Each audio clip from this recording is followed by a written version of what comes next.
دیالوگا هستان دروشم گروپ هنر هفچر بود پیشانگاه وان یا چار دال دو یا کل گلریا دو کاتی فکرن استایل و خاندنگه و شوازن جواز ین هنر شوکاری ادوه پیشانگه دا تاتن دیتن شواز من دست بگه ابسترکت آرت بجنه یعنی فن تجریدی. فن تجریدی چیه؟ وقتی تو فکرك واقعی تینی بس با چوا تطبیقت کی شکلك خیالی شکلك هاش كنت بيجي تو ويتشتينك وصفت كاي تابلويت من دا باربتر فكرة من تشيا يعني مبتشب جهينم نكابون منا أبي تابلوي راش من استعمال كمانا راش باربتر دلالات شدت نخوشي طاري بأملي بس من رنگ كراتي دا كو شابتش وي رشات يخري بس بشناوي رنگ بارز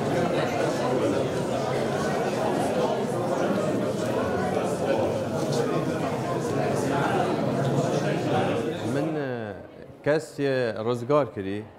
که او پیام خو کچواد بیند من افرنگی تکل کردین که هر مشاهدک آن هر بینرکس وقت صحکته هستوی پلوید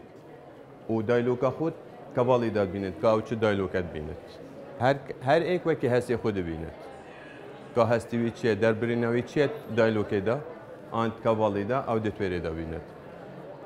غایت من اوه که هستوی پلوید